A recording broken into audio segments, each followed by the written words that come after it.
Hey everybody, welcome to OK Talks. I'm your host, Oliver Kendall. I'm a lifelong political nerd with an academic background in international relations focused in security policy and real-world experience working in the US domestic political space and living in a number of other countries than my own, all of which combined, I think, positions me fairly well both to interpret for my international audience what's going on in the politics of my own country, and to shed light for some of the folks back home on some events of note going on in the rest of the world. As always, quick housekeeping before we get started. If you haven't already, don't forget to subscribe to the podcast and share it with anybody you think might get something out of it. And if you're interested in joining the email list to get a ping when an episode drops and also to have a better way than Elon Musk's Twitter to reach out directly to me, send me an email at oktalkspodcast@gmail.com. So here comes another episode in which there really is no clear narrative flowing through it except mess and chaos. Now, later in the episode, I'm going to have a look at some of the domestic political chaos in the US since the last two episodes have looked outside. But the first chunk of this episode, I'm going to pick up on a number of loose ends from episode 54 about the violence in the Middle East. So here, in no particular order, are some of the things that have happened in the mounting conflict sparked by Hamas's terrorist attacks against Israeli civilians on October 7th. One thing that happened over the past week or so is that Israel did what I think was a really stupid and unnecessarily cruel thing and cut off the water supply to the Gaza Strip, and I believe also the electricity. Besides the fact that even though, yes, one could argue, hey, Israel has basically been providing water and power for free to a nascent enemy this whole time, maybe that wasn't necessarily their job to begin with. Although, yes, one could make that argument, and some are, it really does seem immoral to cut off the water supply. I mean, really, the first victims of this are going to be civilians. I mean, just look at what's happened since Hamas took over the Gaza Strip in 2007. Billions of dollars in international aid have gone into the Gaza Strip to try to build infrastructure, and yet clearly none of it has reached individual Palestinian civilians because Hamas has just taken that aid and used it to build weapons. So, Israel cutting off water and power here, I mean, obviously Hamas is just going to hoard what's left at a severe cost to the civilians in Gaza. As far as I can tell, this move serves no real tactical purpose. I think the rationale was, we'll give you this back when you give us back our hostages, which is kind of understandable, but I don't think it'll work. It also comes at a very heavy strategic cost in terms of Israel's image. This is going to be something that I think comes up again in this episode, given other news that's developed over the last week. But the reality is that Israel is in a PR war here. Besides my personal belief that this was bad and more should be done to avoid hurting Palestinian civilians, from a purely practical standpoint, doing things that look unnecessarily cruel to civilians is going to have a huge strategic cost. Now, follow-up, Israel did actually turn the water back on, like 24 hours later. But in another example of the coverage of this conflict being not very good, the news that they turned the water back on didn't get nearly the same fanfare or attention as them having initially cut it off, which makes this rather a strategic blunder as far as I can see. Picking up on another loose thread from episode 54, I'd speculated that part of the reason that Hamas might have launched their attack on Israeli civilians when they did was to derail progress toward normalization between Israel and Saudi Arabia, which, well, kind of looks like it worked. AFP is reporting that the Saudis have paused normalization talks, which seems pretty stupid to me, unless that is Saudi Arabia is cool sending a message to potential terrorists that they will do what you want if you kill a bunch of civilians. Which, well, steadfast protection of human rights have never exactly been Saudi Arabia's North Star, and that country's done more to promote terrorism around the world than any other except maybe Iran.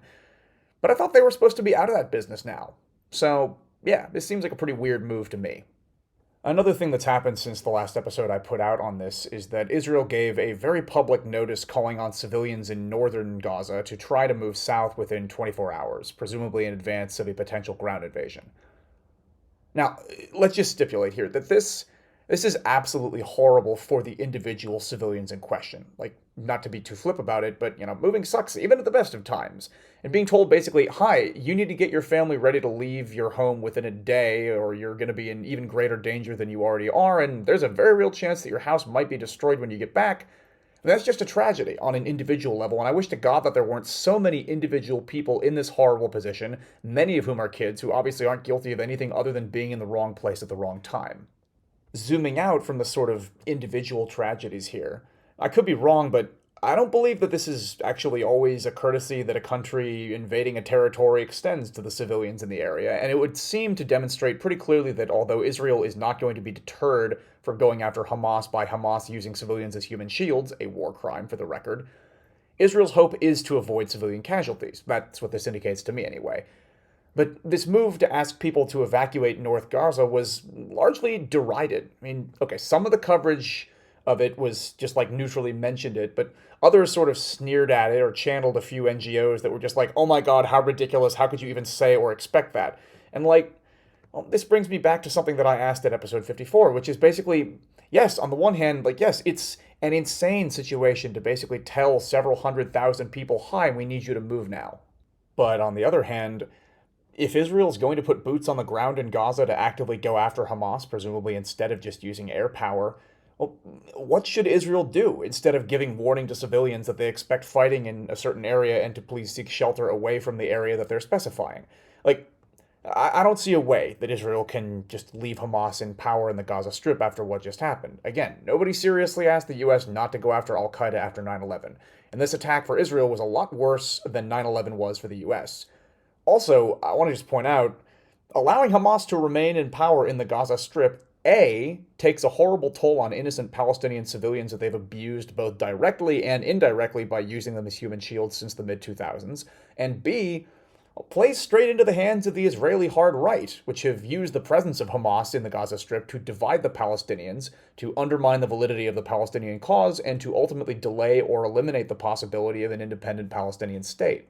Destroying Hamas, or at least uprooting them from power in the Gaza Strip, I would argue, is good for everyone in Israel except for hard right opponents of the Palestinian state, and ultimately good forever for Palestinians as well, except for the jihadists, since, again, really the primary victims of Hamas are innocent Palestinians who are, yet again, caught in the crossfire of a round of fighting started by Hamas.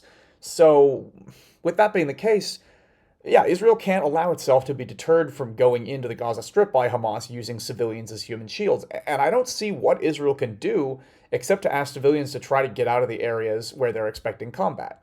Now, of course, again, on an individual level, it is incredibly unfair to have to leave your home because of a war you as a civilian are not responsible for.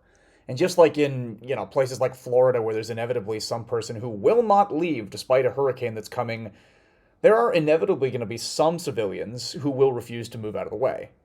But it also says rather a lot about the situation and about Hamas's complete lack of concern for Palestinian civilians, or really I should say their open desire to hide behind them, that they've been actively attempting to block civilians from leaving the area that Israel asked them to leave. There's pretty open evidence of a great number of civilians trying to evacuate and Hamas having actively blocked them from doing so. Like, they blew up one of the escape routes, and there have been lots of reports of Hamas confiscating people's car keys and doing other stuff to try to block people from going. Now, I had hoped when Israel basically said, hey, you have 24 hours to move, that they would not actually stick to that and go in full bore on hour 25. And yeah, that's been borne out. They gave the 24-hour warning thing several days ago and still haven't fully gone in. And I hope they'll keep waiting so that as many civilians as possible can be gotten out of harm's way. Another thing that happened this week, Hamas offered to release hostages they have from countries other than Israel.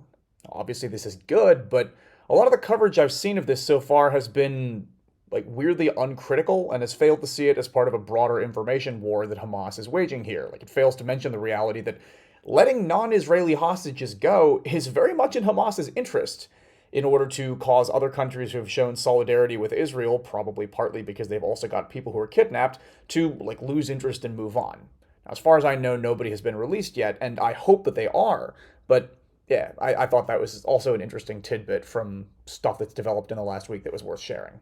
So, I've taken a few veiled shots at bad media coverage of the conflict earlier in this episode and in the last one I did on this topic. I had continued to see other small bits of bad coverage throughout the conflict, but nothing that made me really lose my mind besides what I've just mentioned up until now. And then on Wednesday night of this week, many very credible, very respected media outlets shit the bed in a way that I really don't know that I've ever seen before. Now, I insist, as I have in a number of episodes of this show lately, journalism is one of the most important and often noble professions known to humanity. I have huge respect for a lot of the press, and I almost always find blanket attacks on the media to be absurd and reductionist, almost always coming from either the nutcase American right trying to work the refs, or from conspiracy theorists of other persuasions. But the rush on Wednesday night this week to publish blaring headlines without doing proper vetting of the information behind them will, I fear, have lasting consequences for peace in the Middle East, and will probably result in a whole bunch more unnecessary death, mostly of innocent Palestinian civilians. Let me explain. So on Wednesday night, right before President Biden was set to arrive in the Middle East to meet with various leaders who will be critical in one way or another to stopping this conflict, there was an explosion in the parking lot of a big hospital in Gaza.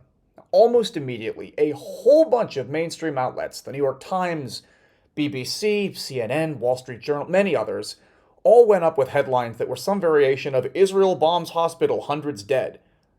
But then if you read the article, it turns out that their only source for the incredibly inflammatory headline under which they ran the story was, in the BBC's case, I swear to you, unconfirmed reports from Hamas. Or in other cases, the Gaza Health Ministry, which is itself completely under the control of Hamas and isn't reliable at all as a source. The New York Times specifically not only ran a headline directly accusing the Israelis of blowing up a hospital, but they ran that headline over a picture of an entirely different destroyed building, one which, by the way, had taken way more damage than we now know was taken by the hospital in question. Now, I'm sure that was an unintentional mistake, but seriously? All these outlets then left these headlines up for hours, before then apparently realizing, hey, wait a minute, it's actually a bit irresponsible to level an accusation this inflammatory in a headline without a decent bit of supporting evidence, especially in the age of social media where tons of people will see your headline and never even glance at the actual story.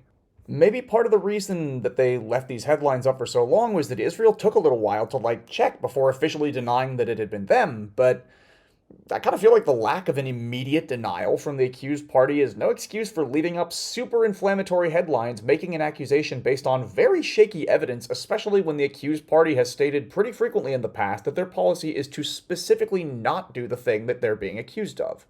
Now, for the record, I'm completely open to the possibility that Israel was behind this attack, and if they were, whoever was directly responsible for it should be tried in International Court for War Crimes. But here are just a few things we know right now with the benefit of a bit more time. First, in the hours after the attack, footage started circulating, including on Al Jazeera, which, by the way, was one of the worst offenders in terms of leaving up super inflammatory headlines based on little evidence. Footage started circulating of rockets launched from near the hospital in question, breaking up mid-flight or otherwise failing or stalling in some way and falling, where it looks like the hospital is. Israel has now released audio of a phone call that they claim to have intercepted between people in Hamas, where those people are discussing the origin of the explosion and then seem to basically figure out that it may well have resulted from a rocket launched not by them, but by their ally, another terrorist organization called Palestinian Islamic Jihad. They specifically mentioned launches from a cemetery located near the hospital. With the benefit of daylight, photos from the area put up on the internet by Palestinians, also UAV, that is to say, drone footage of the area of the explosion. Well, there are a few things that we can now see in the light of day. One is that the reports of physical damage Wednesday night were pretty clearly overblown. Just about the only structural damage is minor impacts to the roof of one of the buildings nearby, which is a lot more consistent with something having broken apart in midair with small pieces crashing than a large bomb having been dropped and then exploding on the ground. All the buildings in the area seem largely intact. The hospital itself wasn't hit directly. You can see in the photos the rather fragile-looking solar panels on the roof weren't even knocked over. The explosion was in the parking lot. There are a couple of cars which mostly sustained fire damage, but were not really blown apart or away from the impact crater as would have been the case in a large explosion. Speaking of the impact crater, I don't mean to minimize the damage that could have been done here, but the crater itself is, it's really small. It's like a meter, maybe 3 feet across, maybe 1 or 2 feet deep, which is not consistent with the kind of ordnance that would usually be dropped in an Israeli airstrike. If they'd been trying to blow up a target at ground level, the crater would have been many, many times larger, both in terms of its width and depth. And if they were trying to hit an underground target with a GBU-28, a bunker buster bomb of some kind, then the whole area would have caved in. There would be a very deep crater, which obviously hasn't happened here. All of which is to say that the relatively minor structural damage isn't really consistent with what you'd expect from an IAF airstrike and looks more like, what you'd expect from a jerry-rigged rocket malfunctioning, crashing, and burning up a bunch of its fuel. Besides the physical, structural evidence not appearing to support the Israel blows up hospital narrative trumpeted in those initial headlines, a bunch of the initial stories reported, based on what Hamas put out, that almost 500 people were killed here. Now, I'm sure that innocent people did lose their lives in the explosion, which is horrible, especially since they were sheltering by a hospital, which should always be a safe place. I don't want to minimize the tragedy of that. But the level of damage is really not consistent with a scenario in which anywhere near 500 people were killed, which is a really good thing. And hopefully Hamas was lying about the number of casualties there were, and there are actually way fewer innocent people dead right now than we were led to believe, which should be good news. One last thing about that physical evidence. The day after the explosion, there were apparently no bomb fragments or shrapnel found, as there usually would be in a situation like this. Now, considering that A, those fragments would almost certainly help prove who caused the explosion, and B, Hamas is in control of the area, and you'd think they'd want to trumpet this further evidence of Israeli aggression if they had it, the disappearance of these specific important pieces of physical evidence is interesting. Another loose end here around the hospital tragedy. A bunch of people whose politics caused them to want to immediately blame Israel for the explosion pointed to a tweet from somebody Twitter verified named Hananya Naftali, who said something like, Israel successfully took out a terrorist target at a hospital tragic, Hamas uses human shields, blah, blah, blah, something like that. Now, those who were already convinced without evidence that this was Israel jumped all over this tweet. I personally had people who were yelling at me on the internet when I said we maybe shouldn't jump to conclusions yet, cite this specific tweet to me as evidence of Israel's guilt. But it turns out Hananya Naftali is literally just some guy on YouTube. He's me, but way more successful and with different ideological leanings. And to be clear, yes, he did at one point work on Netanyahu's digital team when Netanyahu was out of power. But as far as I'm aware, he does not work for the Israeli government now, and certainly doesn't speak for the Israeli military. Finally, last point I'll make on the here's what we actually know now about the explosion that everybody was way too quick to attribute to one side without evidence front. Based on everything I just laid out, and presumably some other stuff that the public doesn't have access to, President Biden's team increasingly seems to be concluding that Israel, wasn't behind this. Bottom line, is it possible that Israel was responsible for the attack on the hospital? Yes, I'm totally open to that possibility. Has Israel done other shitty things in the context of this latest fighting in Gaza after the October 7th attacks and in other rounds of violence with the Palestinians in the past? Absolutely. Should Israel be doing more to push for a long-term peace with the Palestinians? Of course, yes. But when it comes to this specific accusation that the Israelis did this specifically heinous thing of deliberately killing multiple hundreds of innocent civilians seeking shelter in a hospital, well, the evidence to my eyes does seem to be trending in the other direction. And it makes it clear that it was almost unbelievably irresponsible for so many mainstream media outlets Wednesday night to have run headlines stating as fact that Israel had killed 500 people by blowing up a hospital. Here are just a few things that we already know resulted from these headlines. Now, first of all, massive protests were sparked all over the Middle East. These are going to result in people probably dying in some of these protests, either because they'll get out of hand and a protester will die, or because they could breach an Israeli embassy and kill people inside of it. There are already reports in Muslim-majority countries where Israel has diplomatic relations that they're maybe going to pull out their consulates over safety concerns. I should mention that the terrorist group Hezbollah has called for, a day of rage against the Zionist entity or something. Oh, another one? Which, although I roll my eyes at it, could definitely result in violence, which is also, by the way, escalating in the occupied West Bank.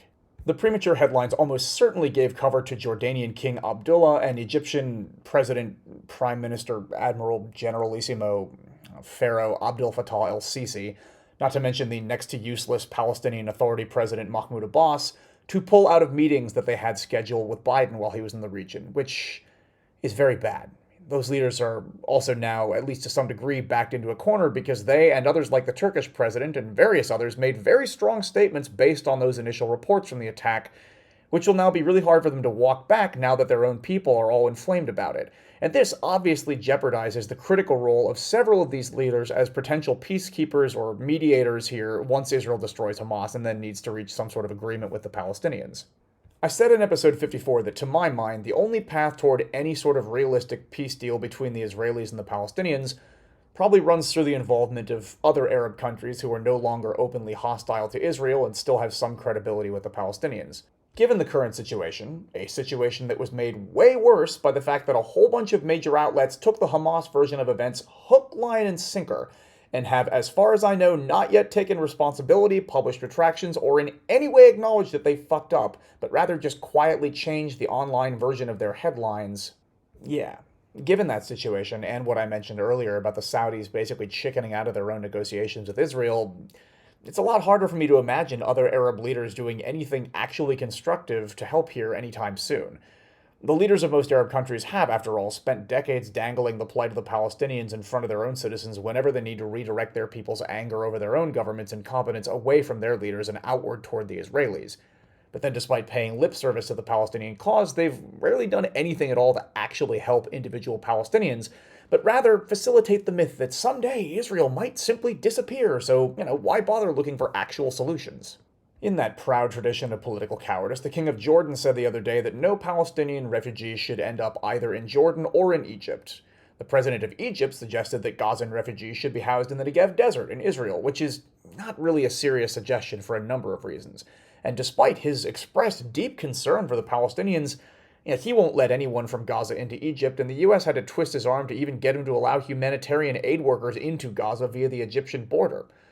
Actually, one update here. Thursday, when I'm recording this, it was announced earlier that Biden has convinced Sisi, the president of Egypt, to allow the Rafah border crossing between Egypt and Gaza to open on Friday. Now, I'm not sure what the scale of this is, if they're just going to allow dual nationals out, or if it'll be something bigger. But as far as I know, more broadly, no single Arab country has offered to take any refugees that may be the result of this latest round of fighting set off by Hamas. Bottom line, the Israel bombed a hospital narrative, which received a massive boost from the biggest collective media fuck-up since the 2016 Hillary email scandal, or maybe even the drumbeat leading up to the Iraq War. That narrative will almost certainly, for a number of reasons I've outlined here, fuel a desire on the Arab street more broadly and among Palestinians specifically to just keep on fighting, spurred on by both the idea that the Israelis are monsters who deliberately hit a hospital and the now almost inevitable repeat of the leaders of other Arab countries failing to push for an actual realistic peace, meaning that this conflict will continue in basically a vicious stalemate. Just to again sort of boil down the nature of that stalemate, in case anybody didn't catch this part of episode 54, I want to again reference the metaphor laid out on Twitter by Pakistani-Canadian physician Ali Rizvi, the author of The Atheist Muslim. Here's how he put it. You're a kid in school, and another kid with a legitimate grievance against your grandparents that wasn't your fault or his is coming at you to beat you up. You manage to subdue him. You're sitting on top of him now, your hands pinning his wrist to the ground. Let me go, he says. I don't want to fight, you say. If I let you go, do you promise not to hit me? But he's silent. If you let him go, he punches you out. But if you don't let him go, you're a bully forcing yourself on this younger, poorer kid. It's hopelessly deadlocked. This, where we are now, this is pointless. To again quote Ali, it's been 75 years, and several generations of people have been born in this land on both sides. You may have your opinion about the mistakes their grandparents and great-grandparents made, but none of the people who live there today have any other place to call home. Look, inflaming tensions here will delay any sort of ultimate resolution of the broader conflict or end to the immediate round of fighting in the short term, meaning that more people will die, most of them innocent Palestinian civilians. I'll just wrap up the Middle East part of this episode by saying the leaders of Israel need to be going way above and beyond the call of duty right now to not harm civilians. The leaders of neighboring Arab countries who claim to be supportive of Palestinians need to be doing a lot more to push for a constructive peace rather than just demagoguing the conflict for the edification of their local populations. And the press, journalists, headline writers, they got one of the most important jobs in the world right now. They've got to do better. Speaking of chaos, hell of a transition there, with things spinning out of control in the Middle East due largely to the actions of violent theocrats, the Republican Party this week took a stab at elevating a lunatic theocrat of their own to the highest elected office available to their party right now.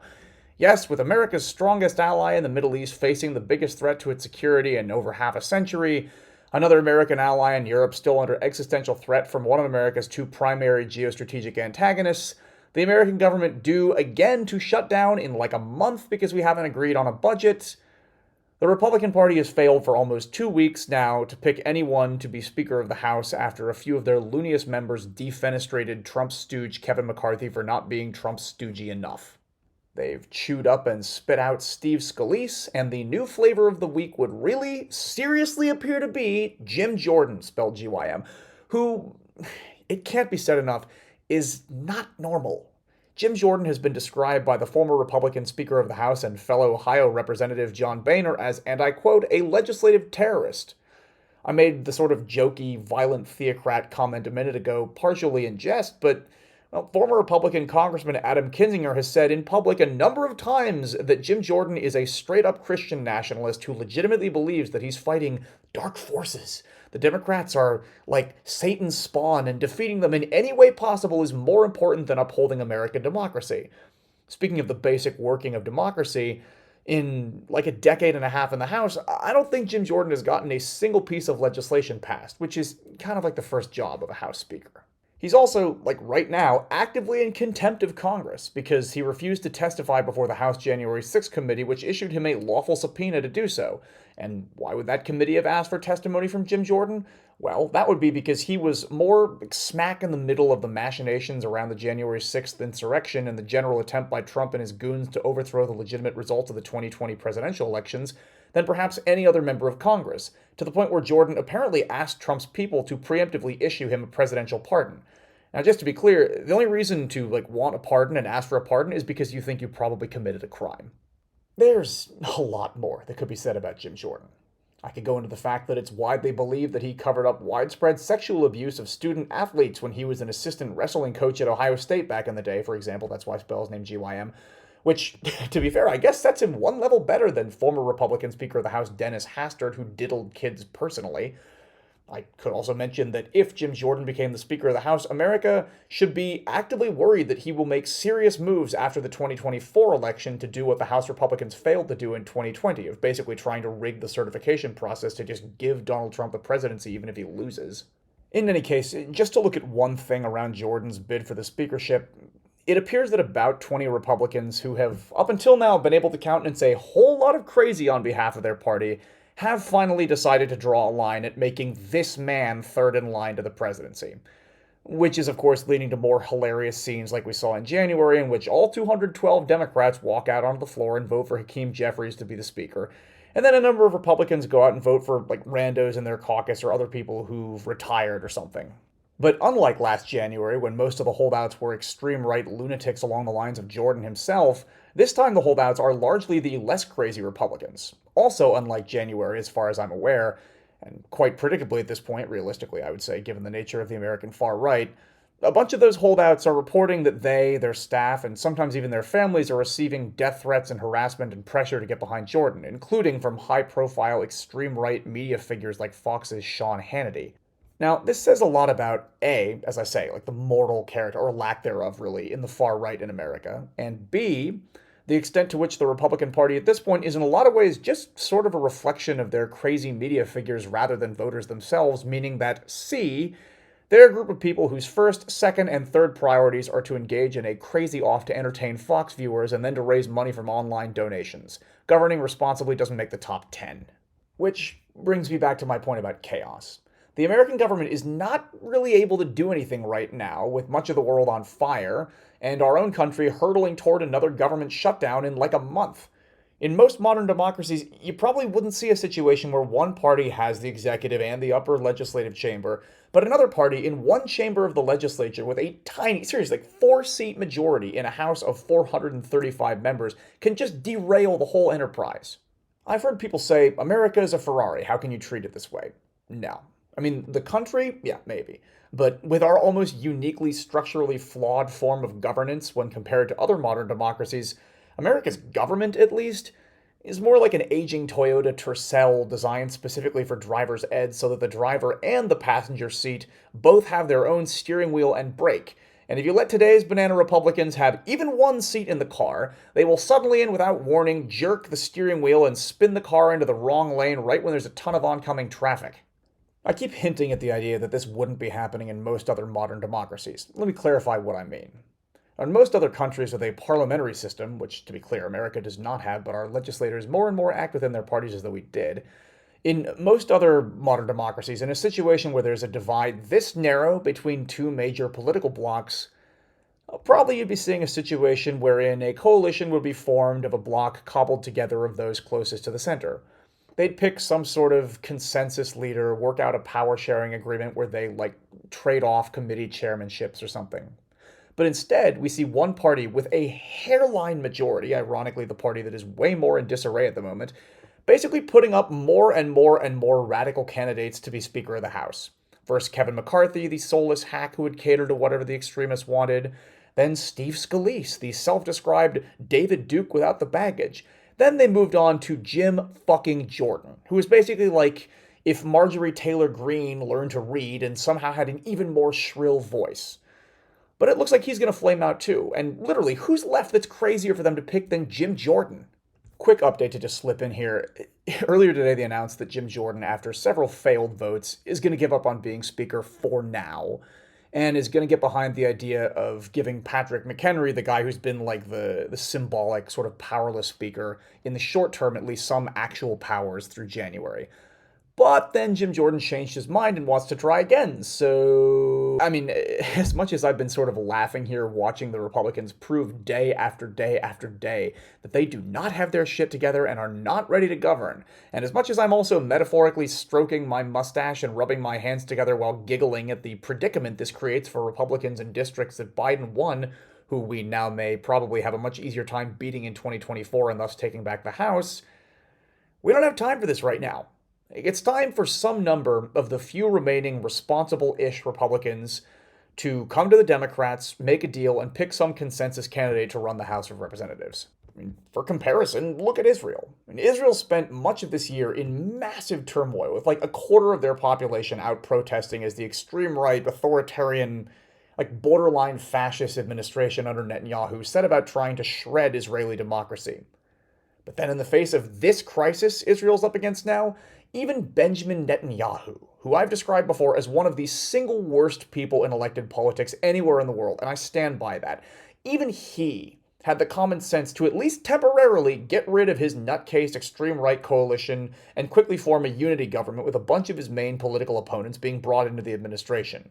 If Benjamin Netanyahu can do that, can't 5 Republicans out of the 221 currently in the House do so as well? Guess it remains to be seen. That's it for this episode of OK Talks. If you like the show and want to make sure not to miss the next episode, be sure to follow on whatever platform you listen or send me an email at oktalkspodcast@gmail.com and I'll throw you on that email list. Also, please do feel free to reach out if you have any ideas for the show, topic you want me to cover, somebody you think I should have on. I really, as I said last week, I really did appreciate getting some questions that directed the last episode that I did on the Middle East. Can't promise I'll always be able to answer very quickly, but I'm serious. I'd love to hear from you. oktalkspodcast@gmail.com. As always, if you really want to do me a solid, please do go ahead and share the show with anybody you think might get something out of it. To anybody who already has, thank you. To anybody who will, thanks in advance. Thanks as always to Nate Wright for having designed the podcast artwork, and to everyone else for listening.